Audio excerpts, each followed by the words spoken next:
Well, hello and welcome to my channel, Midnight Roll Software. I'm Greg and welcome to my first ever live stream. It doesn't look like anyone is currently watching, but if you do happen to join, give me a thumbs up and click that subscribe button and click the notification icon so you can be notified the next time I put out a video. And let me know if the audio and everything is okay. In this session, what I'm going to be doing is doing some Unity game development for the game that I wrote called Ninja Eggs, which is a Angry Birds clone, using hand-drawn art that I learned to draw after taking some lessons from Mark Kistler, who some people may know as his shows on PBS, The Imagination Station and Secret City. And my wife and I took some drawing lessons from him during the pandemic, and he taught us to draw these cute little characters like Ninja Eggs and some of the other characters that I have in this game.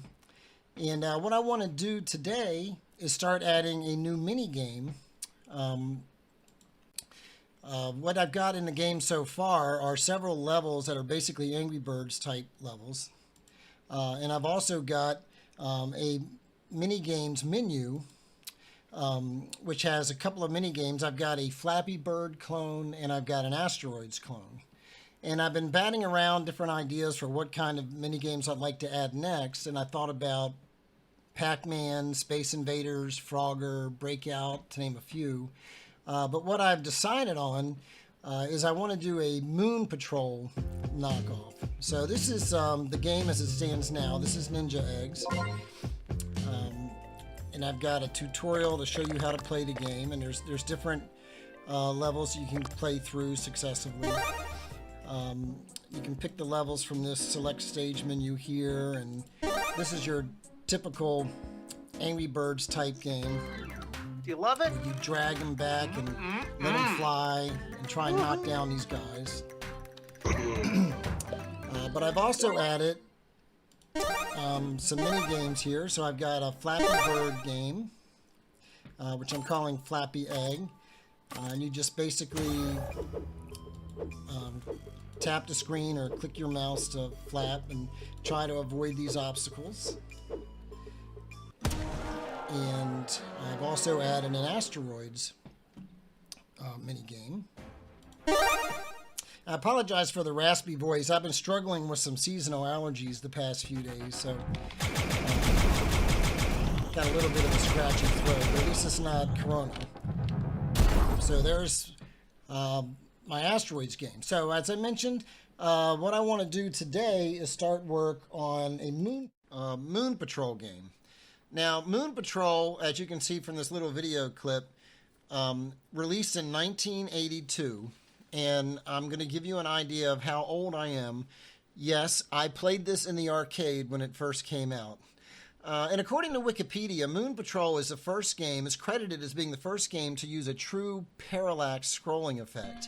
And parallax is the effect where you see objects in the distance are scrolling by slower than objects that are closer to you. And then the terrain the buggy is riding over is scrolling by even faster than that. And this is called parallax. And it's an effect that we use in 2D games to give you the illusion of depth. So we're using an orthographic camera, which is a flat, non-perspective view into your game. And by using parallax, we can simulate this effect and give you the illusion of depth and make it look a little bit more 3D instead of just a flat, orthographic 2D non-perspective view. And that's the effect that I'm going to try and reproduce in my version of the game today. So switching back to Unity, and I'll show you what my agenda is for today. I want to create a new scene in my game for this Egg Patrol game, which is going to be my Moon Patrol game. I'm going to import the hand-drawn artwork that I've drawn for this game. And I'm going to add the background, like the mountains you saw in that little YouTube clip. I'm going to add those to my game and implement the parallax scrolling effect. And I don't know how much time, I'm doing this on my lunch break, so I don't have a whole lot of time. But depending on how far I get, I might also add the terrain that I drew that the buggy's going to drive across. And that terrain will scroll by and letting the buggy jump over craters and so forth. And if I have enough time, I probably won't get to this today, but I'll create the actual buggy. So initially, I'm going to start off by creating the core elements that I need for my scene. So going back into Unity, and by the way, I'm developing all this in the Unity game engine and editor, and Unity is a fantastic game engine. I really like it because they use C# for their scripting language, as opposed to like Unreal, which uses C++. And this is my project hierarchy. So I followed the advice of a guy named Jason Story, who's a YouTuber who does a lot of oh, good. Audio is great. Thanks, Kyle. Welcome to the stream. So anyway, I realized I didn't add my mic to that Moon Patrol scene there. So that's why you probably couldn't hear me talking.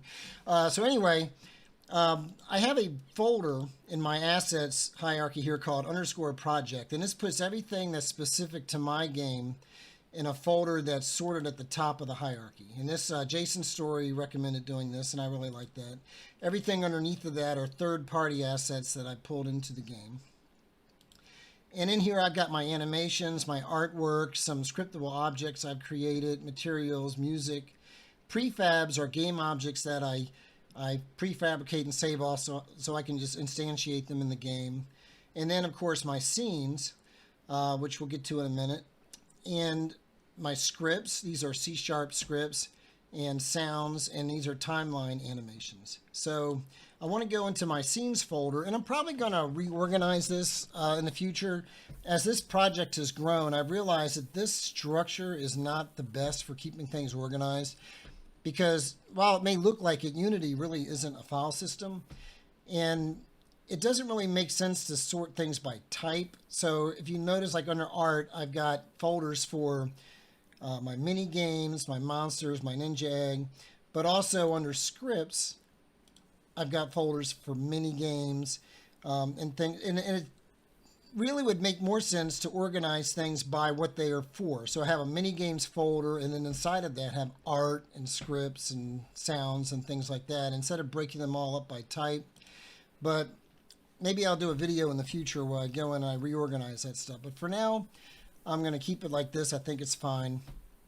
I'm going to create a new scene. So if you right click, you get a little context menu, and I can click create, and I want to create a scene. And we're going to call this Egg Patrol. And if I double click that, we open up this new scene, and here's my scene hierarchy.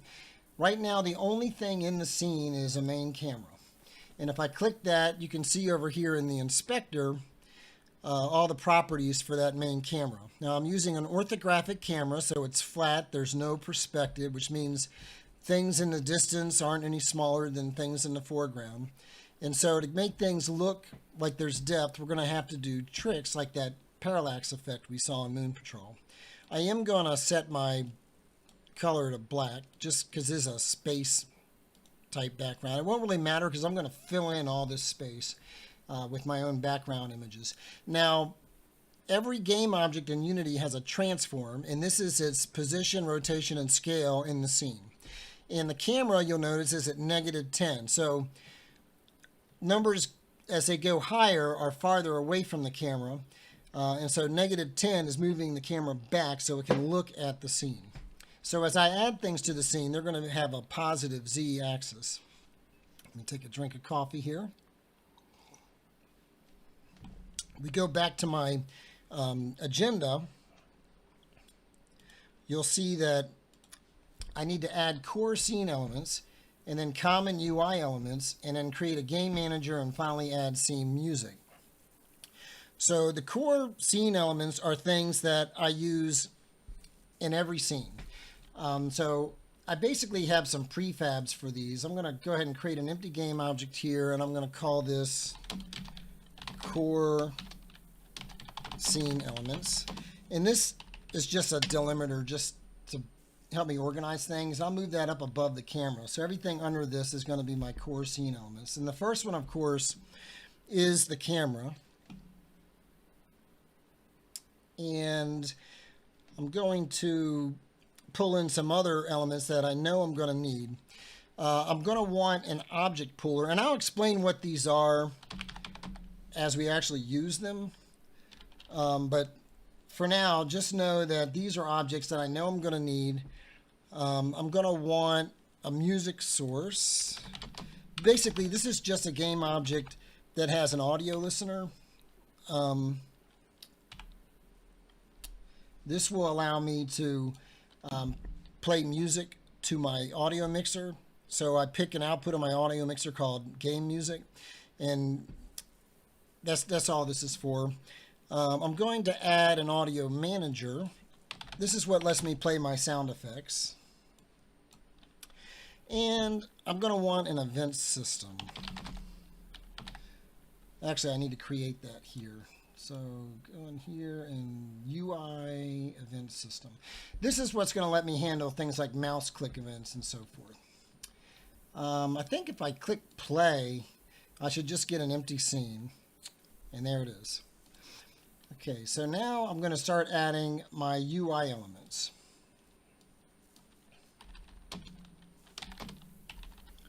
And actually, I have a prefab that I created for this. Let me delete this game object and let me search under my prefabs, minigames, UI.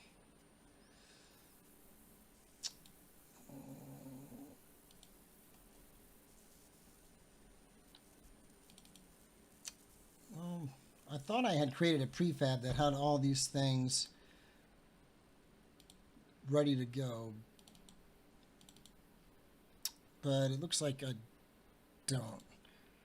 So let me go ahead and create an empty game object, and I will call it UI. And I know I'm going to want a level banner. Let me drag that as a child of that.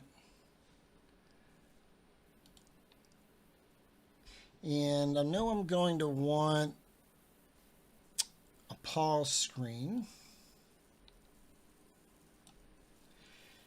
and a scoreboard and a minigame score. I want the one.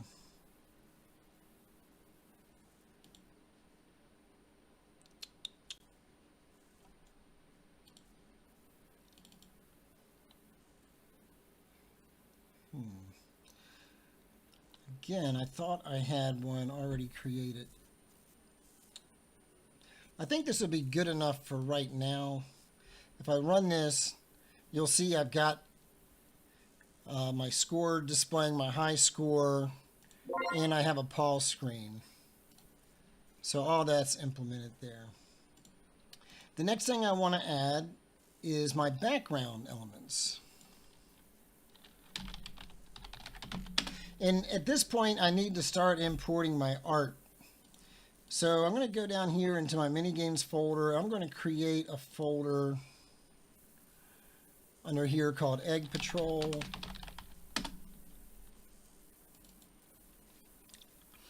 And I'm going to go find my art. And I'm going to pull in the images that I've created that I know I'm going to use in this game. And I drew these using Corel Painter 2022. And they're nothing spectacular. They're just, I'm not going for photorealism in here. But I have a space background where I have some stars and some nebulosity. And then I have some distant mountains that are going to scroll past and some near mountains that are going to scroll past. And then probably what I won't get to today, I have terrain for the buggy to roll over and a crater that you'd have to jump over. So to start with, I'm going to drag this space background onto my background element here. And you can see it's already filled in and given me this nice starry background. So everybody's following along here. the next thing I want to do is prepare these images to be able to use to scroll. So the first thing I want to do, when I pull these things in, they're using a lot more pixels than I really need for my game. I'm going to bump this down to 1024. I might even be able to go smaller than that, but we're not really going to be able to tell a difference. And it's going to take up a lot less space in my build. And this is especially important when I deploy to a mobile device like a phone. The other thing I want to do is I want to change the mesh type from tight to full rect. And I want to change the wrap mode to repeat. And what that will do is it allow these sprites to repeat so I can scroll them. And as I update its X offset, it'll basically go out one side and come back in the other, which will give me that endless runner scrolling effect that I'm looking for. I will apply those to my sprites. And I want to create some materials now from those. So I'm going to go ahead and create material. I'm going to call this Distant Mountains.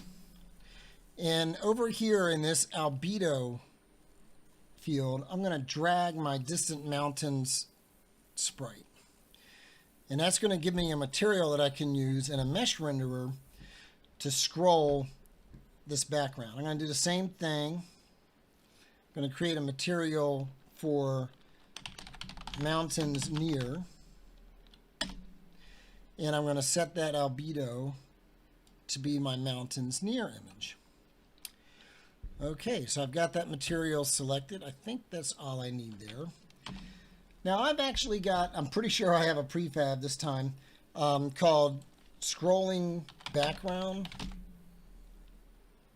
I have a script there called Scrolling Background.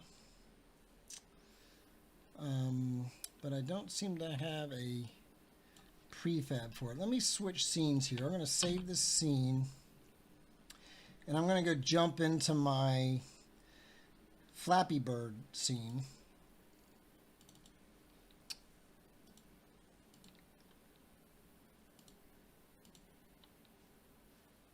Yeah, so this is not a prefab. I did not create a prefab from that. So basically I'm going to duplicate this. If you look at this scene here, you'll see that I've got this background distant game object, and attached to it is this distant buildings. And it has a quad mesh filter. It has a mesh renderer, first of all. And so the mesh renderer has the material that's those buildings that you see in the background there. And it has a quad mesh filter and a mesh collider. Yeah, there we go. So these are what I'm going to use along with this script to scroll them so that you have an endless runner type scrolling effect. So if I open up that script in Visual Studio, what you see here is I grab the renderer off this game component, and then in my update method, I get the material from that renderer, and I get its texture offset, and then I update its offset based on the scroll speed.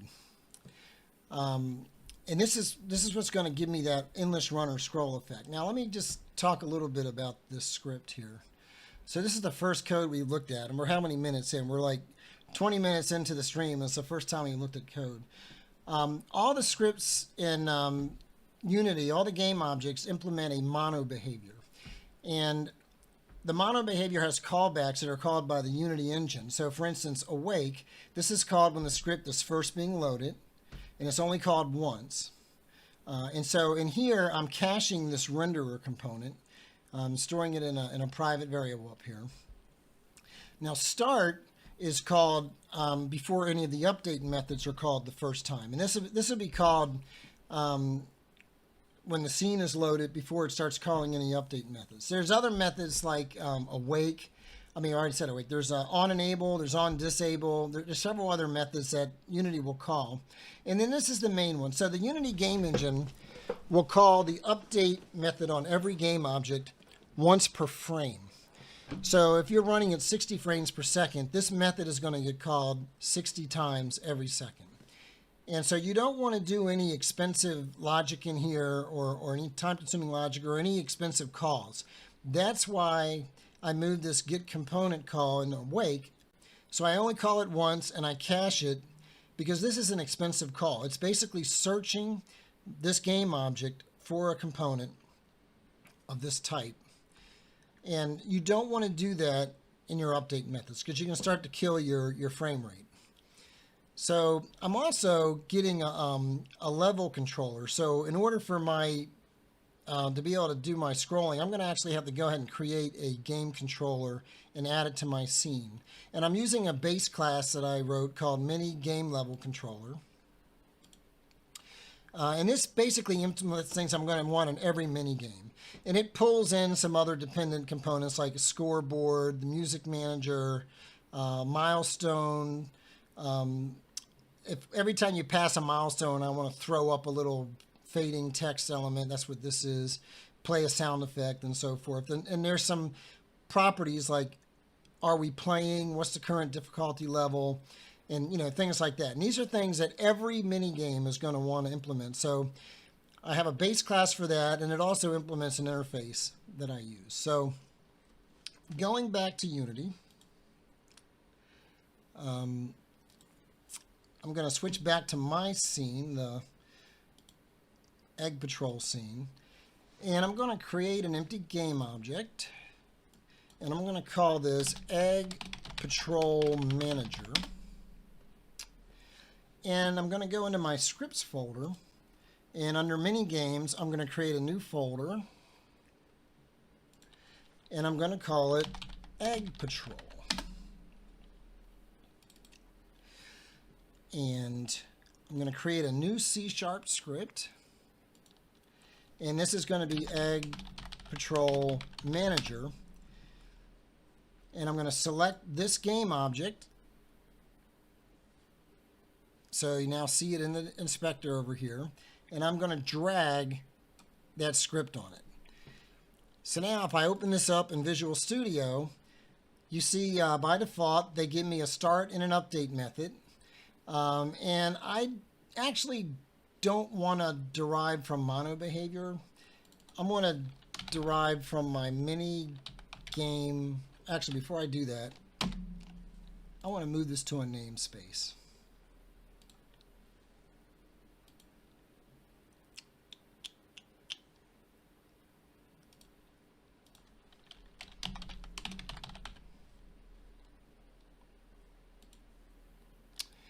Okay, and mini games level controller.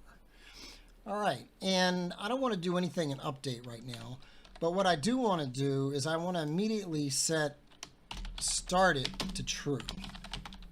And the reason I'm doing that is because you remember the scrolling background update is only going to do anything if is playing is true. And if we go to this definition here, that's the interface. I want to look at the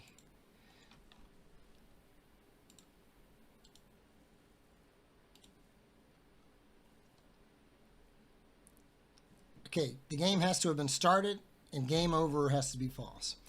So I want to make sure that the game is started so that this update method will actually come down here and try to move the background instead of just returning. All right, so going back into my scene, we have my Egg Patrol Manager, and I want to go ahead and assign some dependent things here. I'll explain what all these things are later. Okay, I don't have that yet. I don't think it's going to be a problem. Hopefully it won't be a problem. But I'm going to come into my background here, and I'm going to create an empty game object. And I'm going to call this Distant Mountains. And I'm going to make sure that that's zeroed out. It is, okay. And I'm going to add a mesh renderer. And then for the materials, I'm going to go back to my art folder. And I'm going to go back to my Egg Patrol. And I want to drag. Is that what I want there? Yeah, I think that should do it.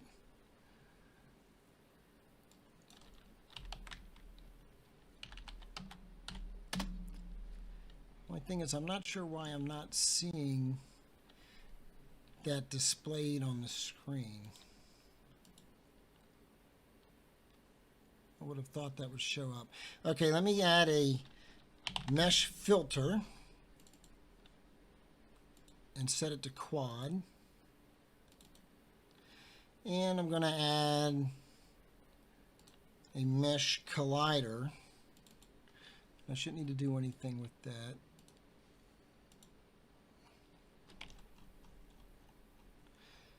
And yeah, I don't know why I'm not seeing.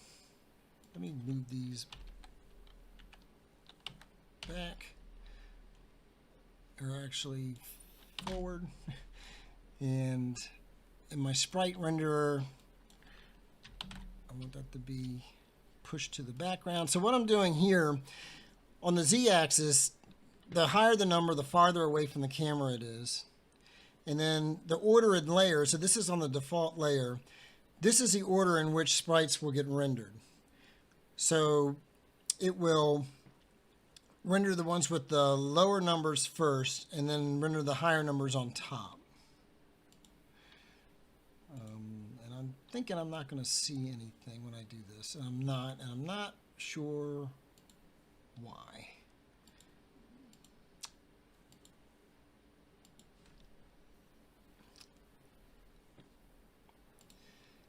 I would have expected that to show me those mountains.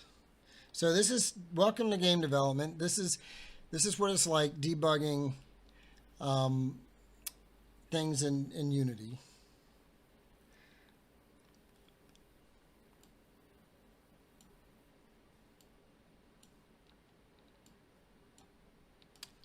I'm actually going to delete this, and I'm going to go back to my Flappy Egg scene.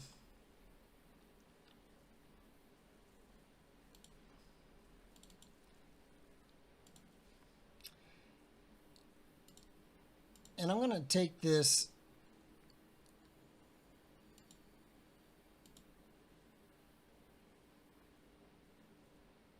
I'm going to take this whole thing and I'm going to drag it into a prefab. So I'm going to go to my prefabs folder, and this will also show you the power of prefabs.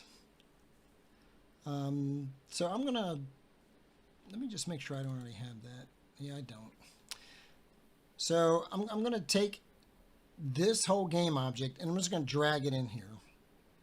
Oh, let me unpack this prefab. It's already part of another prefab. So take this.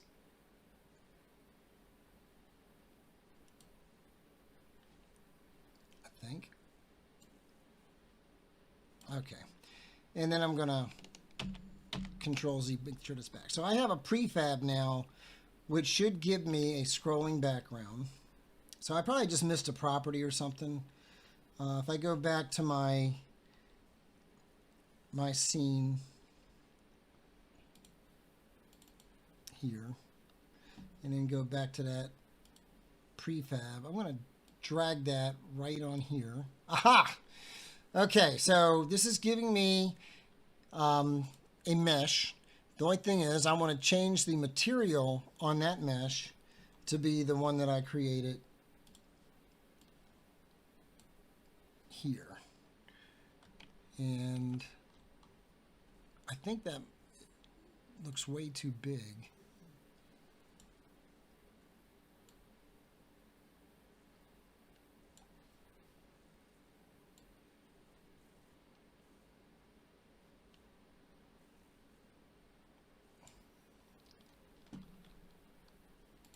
Oh, do I have the right shader selected for that? That could be a problem.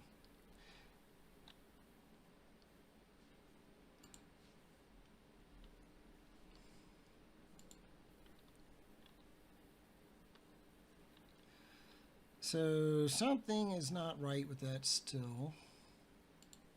I probably did something wrong when I created my material.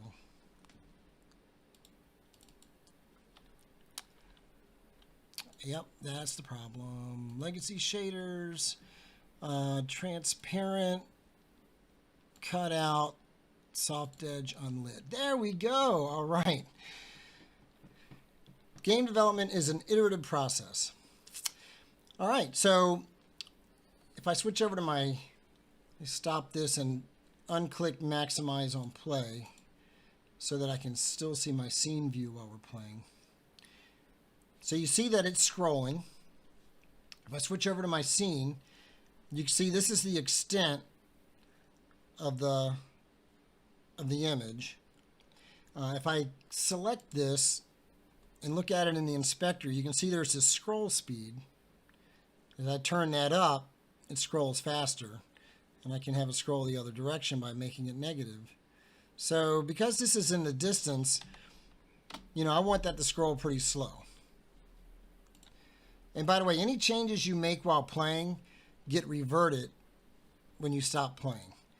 So that can be a little frustrating sometimes if you're trying to tweak things while playing and you go in and you make changes and then you stop playing, all those changes are lost. So always remember to copy your changes so you can paste them in after you stop playing. One thing I'm going to want to do is move this up a little bit. And now let's duplicate this. And we're going to call this Mountains Near. And I'm going to change the material. And of course, I need to do the same thing here. I need to set that shader appropriately.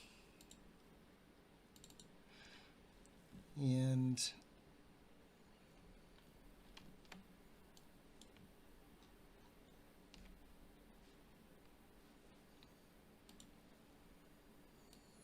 I think I want that about like that.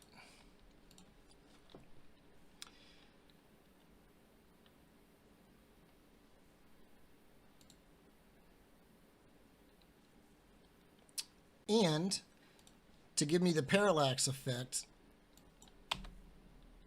I want the mountains in the foreground to scroll faster. I see a little interesting artifact there. So I think that has to do with my Z offset.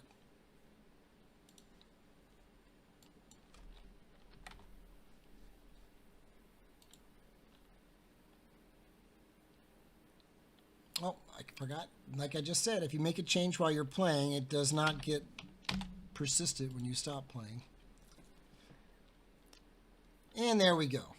So we've got a nice parallax effect with the objects in the background scrolling by slower than the objects in the foreground. What time is it? It's 12:33. I think I have time. If I go back and look at my agenda, I want to add some scene music. So one thing I do is I'm a sucker for Humble Bundle deals, and I saw that there was a Humble Bundle deal on some music and sound effects packages, and let's see if I can find my folder here.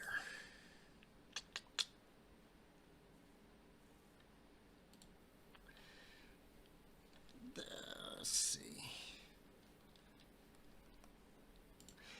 There's some music that I thought kind of fit what I was looking for in terms of, so the classic arcade version of Moon Patrol has sort of a driving bass line, and I found two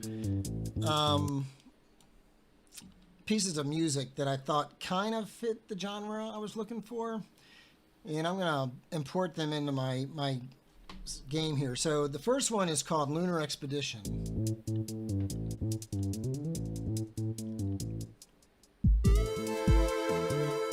The other one is this Cyber Jazz Nights. So I don't know if you all have a preference. Maybe you could put a comment or something and tell me which one you prefer. I'm kind of leaning toward the Cyber Jazz Nights. So what I'm going to do is I'm going to click on my music source here. Actually, I want to I think what I want is my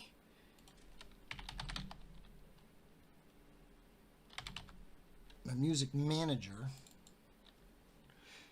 And you'll see that I've got title screen music, I've got stage selection music, I have the music for my mini games menu for the tutorial, and then I have separate music for the Flappy Egg game and the Ninjaroids game. And what I want to do is I want to add music specifically for this Moon Patrol. So this is how you do it. So you create a serialized field. So this is worth explaining.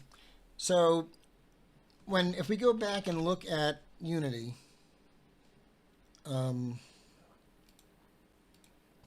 you'll see that these properties are exposed in the inspector. And so I can change these. I can drag songs and drop them on here. And the way that you expose them in the inspector is you add the serialized field attribute. The other way you could do it is just make the field public. And it would show up in the inspector, but I tend to try to keep things private unless I know I'm going to want to access them from another class, and if I want to expose them in the inspector, I just explicitly add this property. So I'm going to add a serialized field attribute, and I'm going to create an audio clip field, and I'm going to call this Egg Patrol Music.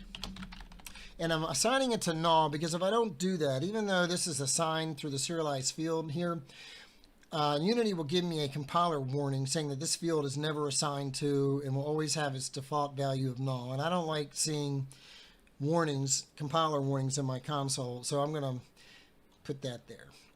And where I have play Ninjaroids music, I'm going to say play Egg Patrol music. And I'm just going to copy this. I'm going to actually refactor this and just extract all this into a method and just pass in the audio clip because this is kind of stupid to duplicate this code. And then for the clip here, I will use Egg Patrol music. Then all I got to do is go back to Unity. And now you see Egg Patrol music has nothing there. So if I go to my music, and I pick Cyber Jazz Nights, that is now on my music manager. So go back to the game manager and open that script. And in the start method, I'm going to say music manager dot play Egg Patrol music. And if I go back into Unity and I hit play,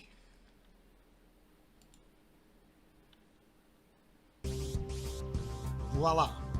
So it starts playing the music, and I have my scrolling parallax effect background. I think that's where I want to wrap this session up. I was going to start working on the terrain generator. I will look at the artwork here that I've got for the terrain. Again, you know, I would want to change these attributes to be full rectangle and repeating, and I don't need it to be that big. If I was to actually just drag this into my scene, and then let's see. I really thought that that would show in front of those other items. But if I resize this now, you'll see that it's, if I change it to sliced or tiled, let me delete this. Drag this back into my scene, tiled.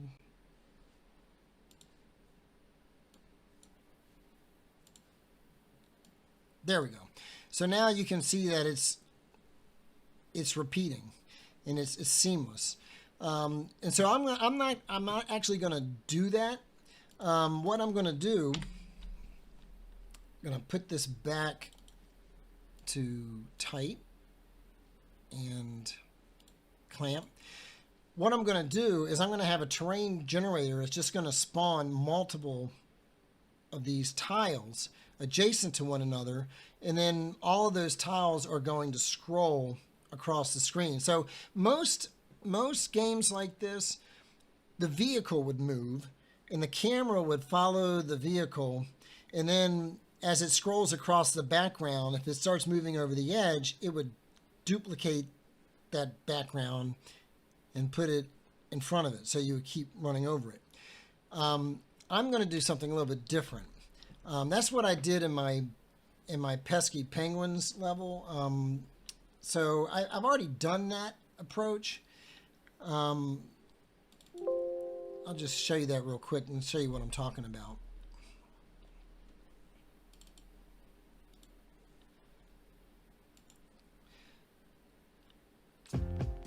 If I go to my pesky penguins level, the camera follows the character. So as I drag him, you see the camera follows him, and when I let him fly, the camera also continues to follow him. And the background scrolls relative to the camera position. And that kind of gives you the same parallax effect that I'm trying to get in this Moon Patrol game.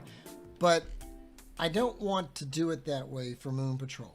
What I want to do instead is I'm going to have the vehicle stay in a fixed position, and the camera is going to be in a fixed position, and the background's going to scroll, and the terrain's going to scroll underneath of the vehicle like the vehicle's on a treadmill. So I just thought that would be a different approach to take, that would be a fun thing to implement. And so in order to do that, I'm going to have a terrain generator that's going to spawn the terrain across the board. And I'm going to have a left edge and a right edge defined. So to start spawning the terrain here, and it will keep spawning it until it reaches the right edge. And then each of those terrain elements is going to have a script on it that will scroll it based on the current scroll speed. And when it reaches a certain point over here, it's going to be removed, and new ones will be constantly being added in front over here. And so that's what I'm going to do in the next video. And so if you found this interesting at all, if you found it useful, I hope you did. I had a lot of fun doing this. And if you enjoyed it, please click the like and subscribe button, and click the notification icon too, so that you'll be notified the next time I release a video. But in the meantime, have a great day, and thanks so much for tuning in.